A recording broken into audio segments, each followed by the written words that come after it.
Olá pessoal, e aí, tudo bem? Eu sou o Zé da Filadélfia Produções. Quem começou primeiro conosco aqui foi o pastor Marco Feliciano, Nabílio, pastor Gilmar Santos, Carvalho Júnior, Adeildo e tantos outros pregadores que você já acompanha aqui no canal da Filadélfia Produções, que através da palavra de Deus alcançou milhares de pessoas no Brasil e no mundo. Muita gente foi salva, entendeu? Foi liberta. E por isso que eu te peço para você comentar, curtir e compartilhar, que assim também vocês estão ajudando a evangelizar e que a palavra de Deus chegue a todos, tá bom?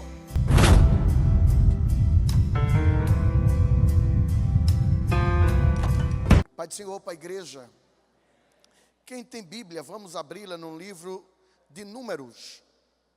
Números capítulo de número 27. Vamos lá, Números capítulo 27, versículo 1. Vai dizer assim: aproximaram-se as filhas de Zelofeade, filho de Efé, neto de Gileade, bisneto de Maqui, trineto de Manassés.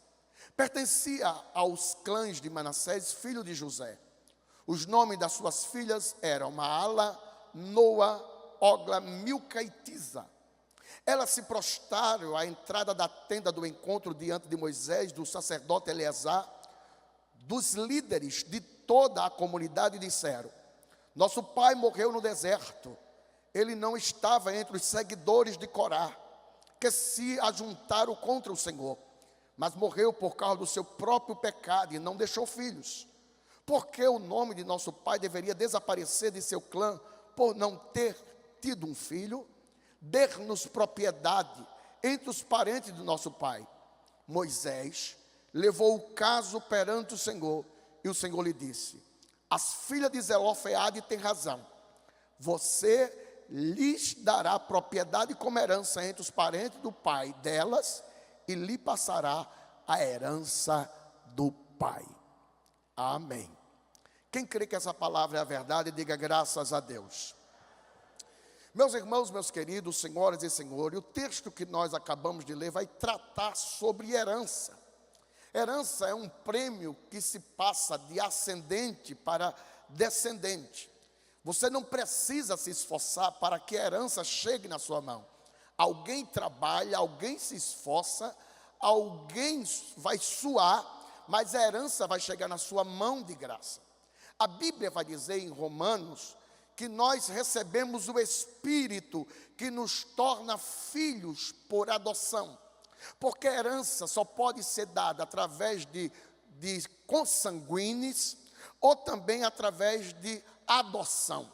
Então esse Espírito está testificando que nós somos filhos de Deus por adoção. Existe filho de Deus por adoção, por criação, por eleição e por geração. É bem interessante que a Bíblia chega a dizer no capítulo 8 também de Romanos, que nós somos filhos de Deus, e somos herdeiros de Deus e co-herdeiro com Cristo. Então toda a herança que existe do nosso Pai foi transportada de Israel para a igreja. Algumas pessoas têm a fantasia de dizer: rapaz, eu vou em Israel e vou receber uma unção diferenciada. Não existe bênção direta agora para Israel, e sim para a igreja. Então você não precisa ir tomar banho lá para dizer que vem com a unção nova, porque a unção é a mesma. Agora, você é alvo das bênçãos de Deus e da herança de Deus, nosso Pai.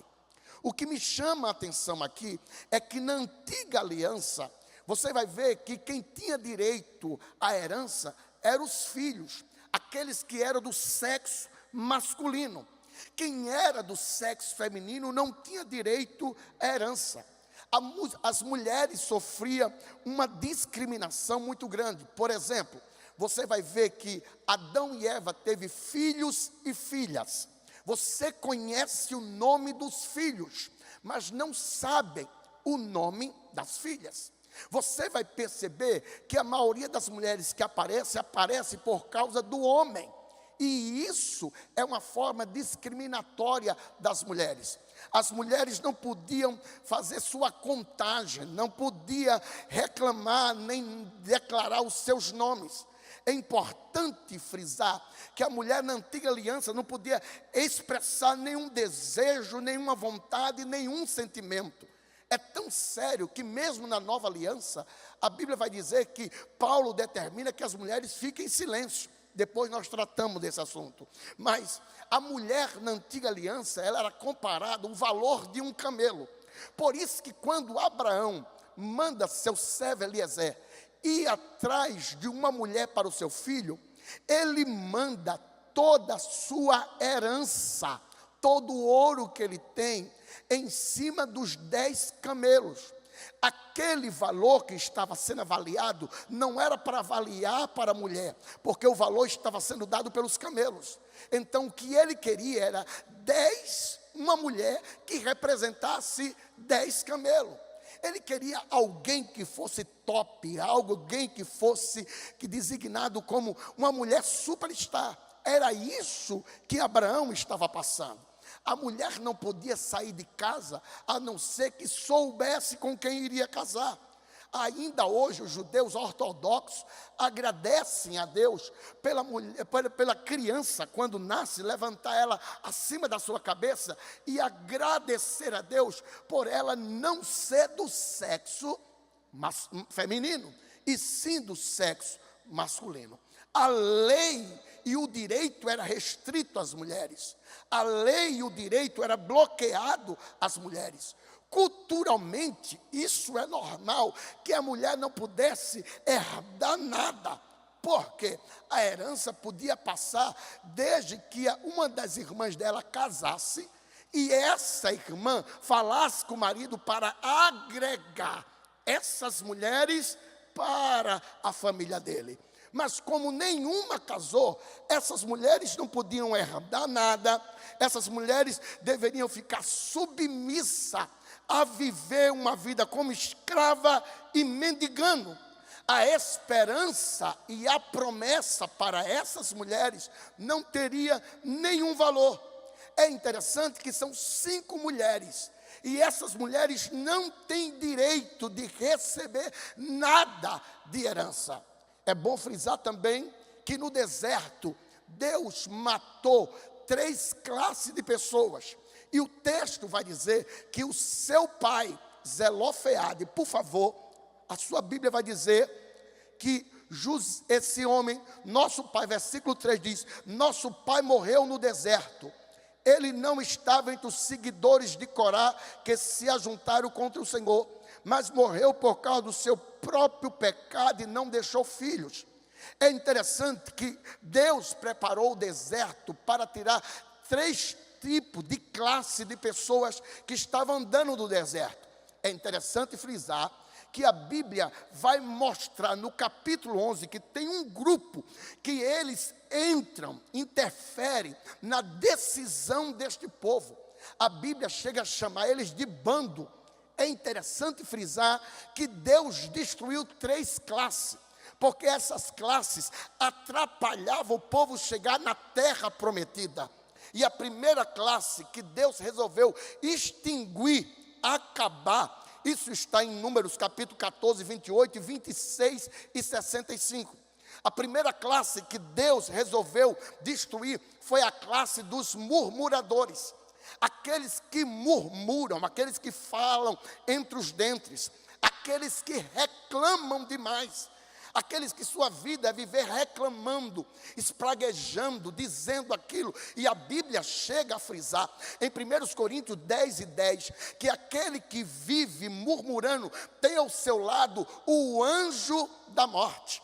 Por isso que a Bíblia destruiu todos os murmuradores. Deus destruiu todos aqueles que atrapalhavam e levavam as pessoas a reclamarem da vida, a reclamarem do projeto, do trajeto. Pessoas que vivem murmurando, ela não tem nada na vida. As coisas dentro de casa quebram. O seu carro vive quebrado, a televisão queima, só vive no prejuízo, porque vive reclamando. E nós não podemos viver reclamando, devemos viver agradecendo. Aleluia. O segundo grupo que Deus chega a destruir é o grupo dos acusadores. Você vai pensar muito bem comigo, que nesse grupo aqui tinha um grupo que acusava. Por isso que as filhas de Zelofeade diz: meu pai não morreu como os filhos de Coré, que viviam acusando, trabalhando ao contrário, fazendo grupinho para trabalhar contra. Os acusadores, eles trabalham para nos destruir. Os acusadores, eles sabem mais da minha vida do que eu mesmo. Vou repetir: os acusadores, eles sabem mais da minha vida do que eu mesmo. Toca no teu irmão e diga assim para ele: dá glória a Deus que essa foi para você. Aleluia. Então, Deus destrói acusadores. Deus não gosta de acusadores no meio do seu povo. Vou repetir: uma classe que Deus não gosta é murmurador. A outra classe é acusador.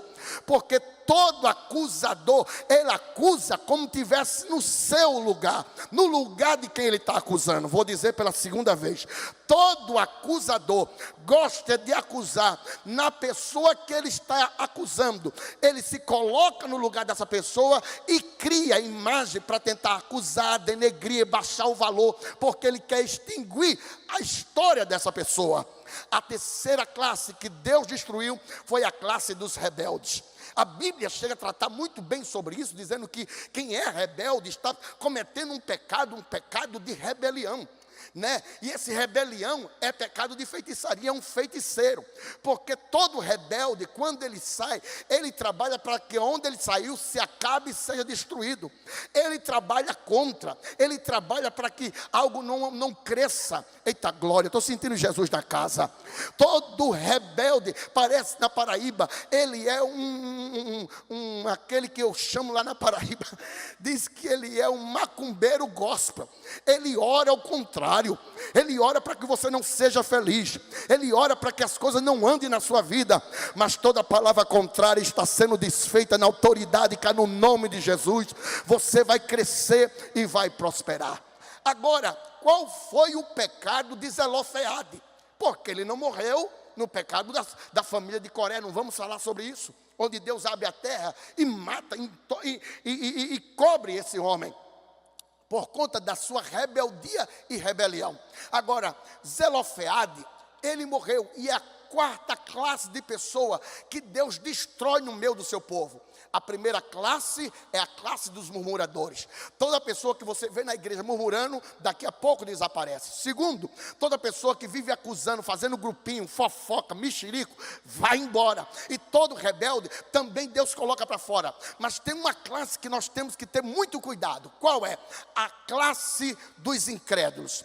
Porque todo incrédulo, ele desfaz da autoridade da palavra divina. Todo incrédulo, ele perde a oportunidade.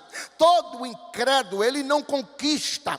Todo incrédulo, ele não vive até o novo de Deus. Se você é incrédulo, você está dizendo: a palavra de Deus não é fiel. Mas a Bíblia diz que o meu Deus, ele é fiel. Aleluia! Glória a Jesus. Alguém pode manifestar a mão e dizer: Deus é fiel? Oh, glória a Deus. E esta família aqui de Zelofeade, que tinha 5 filhos, o que é que aconteceu? Eles estão indo agora para a terra prometida, para Canaã. Antes de chegar lá, você vai ver em capítulos anteriores, capítulo 26, você vai ver que começa a ter uma repartição de porções de terra. E na hora que vão repartindo entre as tribos as porções de terra, o que é que acontece? Essas mulheres percebem que elas foram excluídas. Essas mulheres, essas 5 mulheres, percebem que elas foram travadas, que perceberam que seu direito foi proibido, mas elas não aceitaram a perda. Elas não aceitaram a crise, elas não aceitaram a rejeição, elas não aceitaram o prejuízo de ficar sem herança. Vou repetir: pode ter alguma coisa bloqueando, mas eu tenho uma promessa de Deus dizendo que a terra é minha. Eita glória. Pode ter alguma lei dizendo que eu não vou conseguir, mas eu acredito que eu vou conseguir. em nome de Jesus. Aponte para a pessoa que está mais perto de você, estira o dedo para ela, ou a mão, estenda a mão assim para ela. Só quem faz isso é quem crê, e diga assim: tem promessa de Deus em vigor ainda hoje para a sua vida. Oh, aleluia! Se tem impedimento, elas não desistiram, elas não se entregaram, elas não recuaram, e a primeira coisa que ela fez foi se prostrar. Versículo 2 vai dizer que elas se prostraram. Se prostrar significa clamar, orar, suplicar. Irmão, nós temos uma arma poderosa, é a oração. Vou dizer pela segunda vez: nós temos uma arma poderosa para aquilo que está travado, bloqueado. Sabe o que é? É a oração, é o clamor. E nós vamos ter esse direito hoje de levantarmos a mão e clamarmos a Deus, e o que está travado vai ser liberado. Aleluia. Oh glória, oh glória. A oração dá acesso a lugares restritos. A oração dá acesso a lugares privados. A oração dá acesso a reuniões secretas. A oração dá acesso a confidências. Ninguém é pego de surpresa quando ele ora, porque Deus revela as coisas na oração. Quando o rei de Samaria, o rei da Síria, estava muito preocupado, dizendo: aqui tem dedo duro, porque aonde eu boto uma barricada aqui, uma barricada acolá, aí vem Israel e se desvia. Tem alguém dizendo que lá tem, nós estamos dizendo as nossas estratégias, que nós vamos pegar ele aqui, pegar ele acolá. Quem é o X9 daqui? Alguém levanta a mão e diz: aqui não tem nenhum X9. É porque quando você está dormindo lá, pensando, Deus está revelando ao profeta. Aleluia. Quem ora nunca vai ser pego de surpresa, porque a oração muda leis, a oração muda cenários humanos, tradições humanas, a oração muda pessoa, muda lugares. Eu estou profetizando: a oração muda a família, a oração muda a sentença, a oração quebra legalidades, a oração traz devolução, a oração muda a cidade, muda bairro e vai mudar a sua família. Aleluia. Por favor, quando alguém estiver pregando, quando alguém estiver cantando, aprenda uma coisa. E ele diz assim: olhe para o seu irmão, diga isso para o seu irmão. Você diga, você profira, você fale. Primeiro, porque a Bíblia diz que as palavras têm poder. Segundo, a Bíblia diz: se dois confirmarem na terra, será confirmado no céu. Então, quando você fala, vira profecia. E se vira profecia, Deus tem prazer de cumprir profecia. Olhe para o seu irmão e diga para ele: a oração é a chave da vitória. Faça isso. Oh meu Deus do céu, eu vou te falar uma verdade, irmão. Crente pentecostal, ele não fala, ele grita. Então fala para quem está do seu lado, para 3, 4 pessoas, diga assim: a oração é a chave da vitória. Hora que melhora, hora que muda, hora que acontece. Alguém aplaude ao Senhor Jesus Cristo.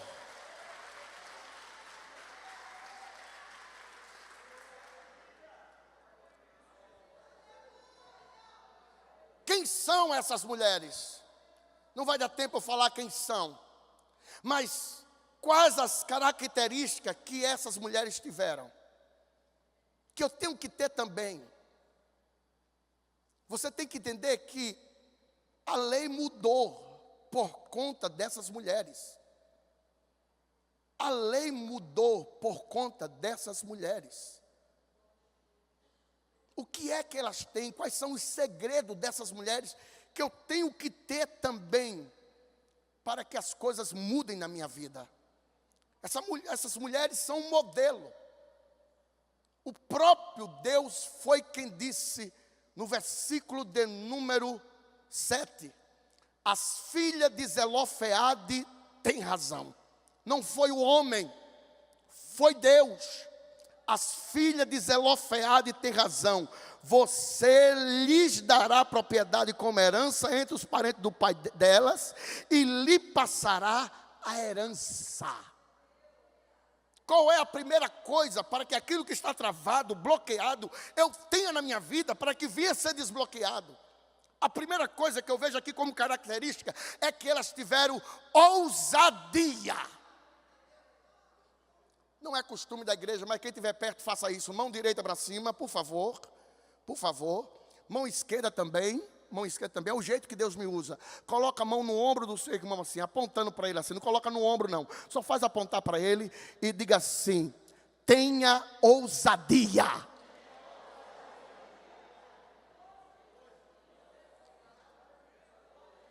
Tem que ter atrevimento, iniciativa. Essas mulheres, elas pediram o que elas não tinham. Era algo impossível. E uma coisa pode acontecer, pastor Isaías, é que se ela chegasse na tenda de Moisés, como de Eliezer, e Moisés não saísse, elas seriam elas arriscaram a vida para obter uma promessa. Aleluia. Toca no teu irmão e diga assim: dá glória a Deus, senão tu vai me dar R$100. Vai.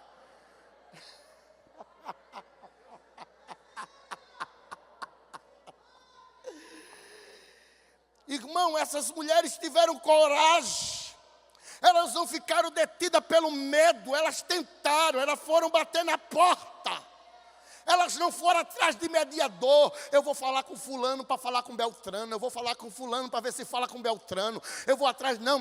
Na Paraíba tem um ditado que diz assim: eu não falo com os porcos, eu falo com o dono dos porcos. O nosso erro é falar com os donos dos porcos, porque sua vida só vai viver uma porcaria. Mas está na hora de você ter ousadia e entrar no lugar santo dos santos e falar com o Todo-Poderoso. Existem coisas que continuam na nossa vida porque você não fala. Você está falando com a pessoa errada. Mas essas mulheres, elas venceram o medo. Porque o medo antecipa resultados não acontecidos. Aleluia. O medo lhe trava de viver novas coisas. O medo faz você ser criticado. E você vai viver em uma opressão dos outros, fazendo a vontade do outro. Alguém dizendo não vai dar certo, você diz eu acho que não vai dar certo mesmo não. Alguém dizendo não vai não, pode dar errado para tu. Que conversa é essa? Eu vou. Eu já não tenho. Então o não eu já tenho. Então se receber outro não, eu estou na vantagem. Agora se eu conseguir, eita glória, vai ser pela ousadia, pelo atrevimento de não ficar detida, de não ficar parada. Oh, glória ao Senhor. Se o cego de Jericó não clamasse, ele ia continuar cego até hoje. Mas ele clamou. Se Zaqueu não subisse numa figueira brava, cheia de espinhos, se arriscasse para ver Jesus, ele continuava dentro de uma casa miserável. Mas Jesus viu o sacrifício dele e disse: hoje veio salvação. Bateu no peito dele: nessa casa eu estou dizendo que haverá salvação na medida do seu atrevimento. Aponta o dedão para o irmão que está perto de você e diga assim: Deus não nos deu. Não, crente pentecostal não fala, ele grita: Deus não nos deu espírito de temor, mas espírito de coragem, de ousadia. Ousadia, seja ousado. Aleluia, as palmas, louva ao Senhor.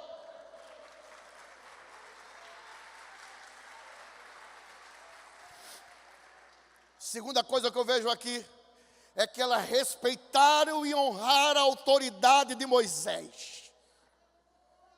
Hoje está na moda de respeitar líder, desmoralizar líder, fazer protesto. Eu já vi muito, eu sou músico também, eu já vi muito músico fazer protesto dentro de igreja. Hoje o grupo não toca, hoje o grupo não canta, hoje a banda não toca, hoje a banda não canta. Vamos fazer protesto. Ai, meu pai. Virou uma moda, tanto no Brasil como na igreja. Departamento ter problemas, ter perseguidores. É igual a time de futebol, quando não está gostando do técnico, vamos trabalhar contra para dar errado. Uau! Isso só tem na Paraíba. Aleluia. Eu não estou gostando de fulano, então nós vamos fazer o contrário do que ele está mandando. Eita glória, são rebeldes. Mas eu já preguei hoje aqui que esses rebeldes sairão do meio do povo de Deus. Quem trabalha pensando que manda, que comanda aqui, a ordem vem de Deus e tem que respeitar o líder. Eita glória! Irmão, você não vê essas mulheres brigando pela herança. Elas se uniram.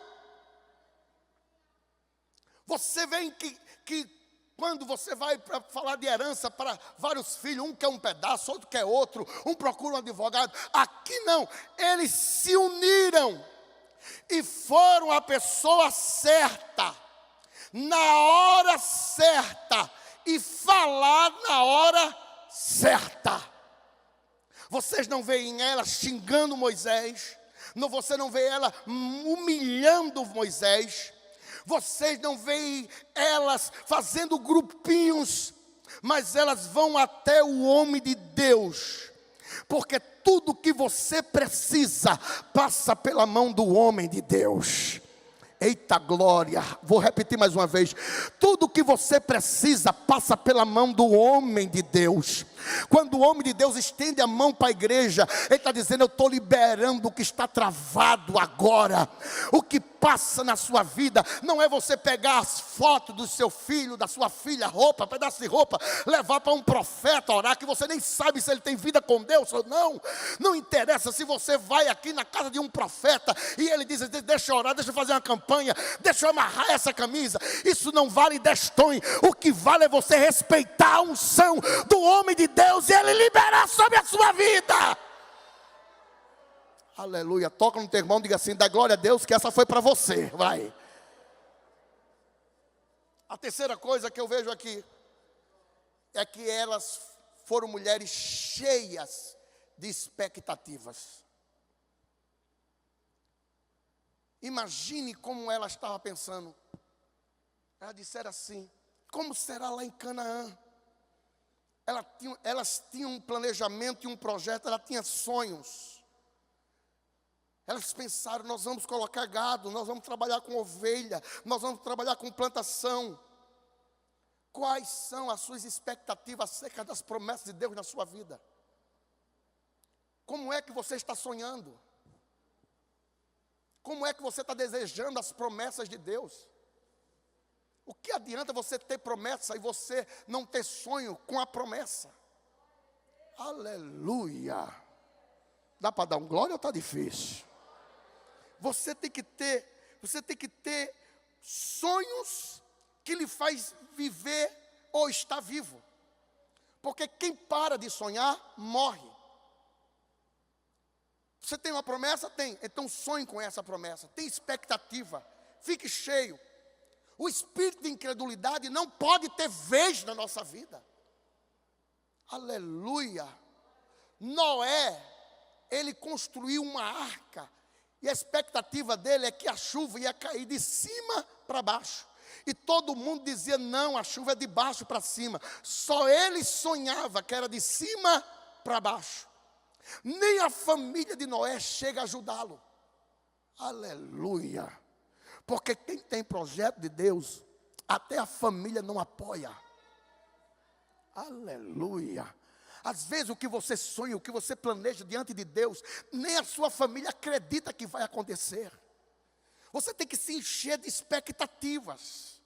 Como está o seu nível de expectativas? Pergunta para quem está ao seu lado assim, diga: como está o seu nível de expectativa? Pergunte. Diga para ele assim, acerca da sua vida, acerca do seu casamento, acerca da sua família, acerca do seu ministério. Como está seu nível de expectativa? Como está hoje? Como é que você está vivendo? Perdeu o ano, perdeu a disposição. Está dizendo: isso não me enche o coração. Está na hora de você voltar a ser uma pessoa apaixonada. Quando você estava apaixonado pela sua mulher, pelo seu namorado, pela sua namorada, você fazia loucuras, levava flores, fazia surpresas. E agora, como é que está seu nível de expectativa acerca do seu casamento? Se você você perdeu a expectativa, eu estou dizendo de um Deus que vai lhe encher de expectativas e desejos. Aleluia. Com muita delicadeza, estenda a mão para o irmão que está perto de você e diga assim: seja cheio de expectativa agora. Seja cheio agora para os seus sonhos, para os seus projetos. Ministra sobre ele. Deixa o Espírito de Deus ministrar o seu coração agora. Eu libero debaixo da autoridade do sangue de Jesus e da palavra. E creia que expectativas novas estão chegando na sua vida a partir de hoje.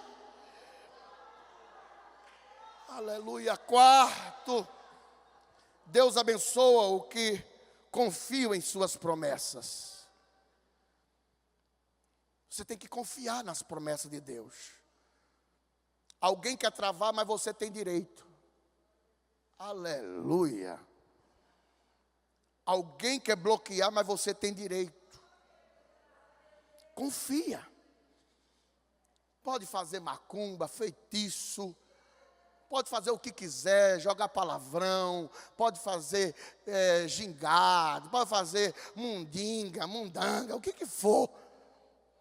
Pode jogar maldição. Irmão, eu tenho direito à promessa. E não é alguém que está querendo travar, colocar o pé, dizer que não passa, que não aprova, que ninguém assina. Vai assinar sim, vai ser aprovado sim. Aleluia, eu estou debaixo da graça de Deus. Levanta a mão, está descendo uma graça aqui de liberação de Deus. O que está travado começa a ser destravado agora em nome de Jesus. Recebe esse Espírito de Deus que lhe dá ousadia. Eita glória, veja Deus invadindo o sobrenatural e lhe entregando o que você precisa e necessita. Orabacanda la la la baraba xanda la macanda la baraba cheia.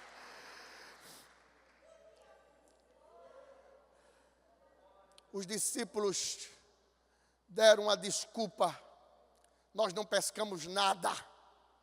Aí Jesus diz assim: segundo a minha palavra, vá pescar. Oxente, como é que eu, pescador, estou escutando agora de tu que não pesca? Eu passei a noite toda, rapaz, eu sei pescar, eu sei quando o mar está para peixe. Mas ele disse assim: eu confio, segundo a tua palavra. Eles não tinham nada, mas quando eles confiaram na palavra de Deus, eles encheram tanto o barco que tiveram que chamar os outros. Você pode imaginar comigo o barco cheio e eles chamando outros barcos para pegar a rede? Eles ficavam assim, ó. Ei!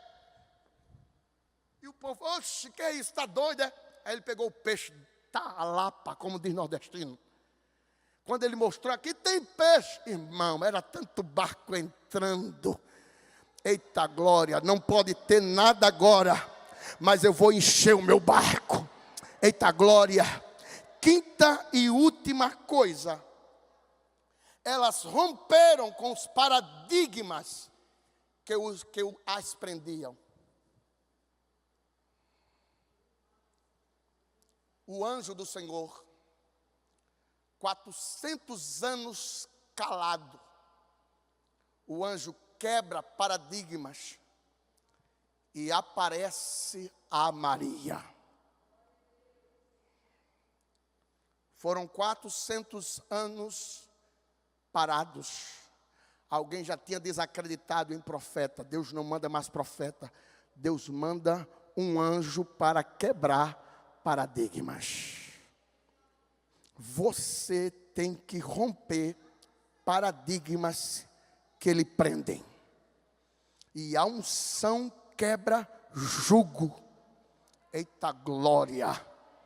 Irmão, a Bíblia diz que os filhos dos profetas estavam num lugar pequeno, mas eles disseram: nós temos que crescer. Ou você entra para crescer, ou vai continuar do mesmo tamanho, ou senão vira anão. E anão fica atrofiado. Eita glória. Nem fica grande, nem fica pequeno, fica atrofiado. E atrapalha o crescimento dos outros. Eita Jesus. Você agora tem que dizer assim: eu sou pequeno, mas eu vou ficar grande. Eita glória. Eu vou crescer, eu vou ampliar. Deus vai criar uma situação para quebrar paradigmas que estão lhe prendendo, lhe sufocando. Chegou um tempo de crescimento para você que é discípulo. Eita glória, eu estou ministrando crescimento na sua vida. Aleluia, aleluia. Uma mulher com 12 anos de fluxo de sangue, já tinha gastado tudo, já tinha feito tudo. Mas chegou um dia que ela quebrou os paradigmas. Eita glória. Está na hora de você quebrar paradigmas que lhe prendem. Eita glória a Jesus. Eu estou sentindo graça de Deus para dizer essa palavra. Está na hora de você quebrar o que lhe prende. Está na hora de você quebrar essas correntes. Está na hora de você criar uma forma de sair de perto. Eu vou sair porque isso está me incomodando. Eu vou para o crescimento de Deus. O que Deus tem na minha vida. O que Deus tem preparado para mim. Levante as mãos para cima e dá o maior glória que você já deu hoje. E declara com as mãos levantadas, diga assim: chegou o tempo de crescer na crise. Chegou o tempo de ampliar na crise. Chegou o tempo de superabundar na crise. Receba essa palavra liberada agora sobre sua vida, sobre sua família, sobre o seu ministério, sobre a sua empresa. Aleluia.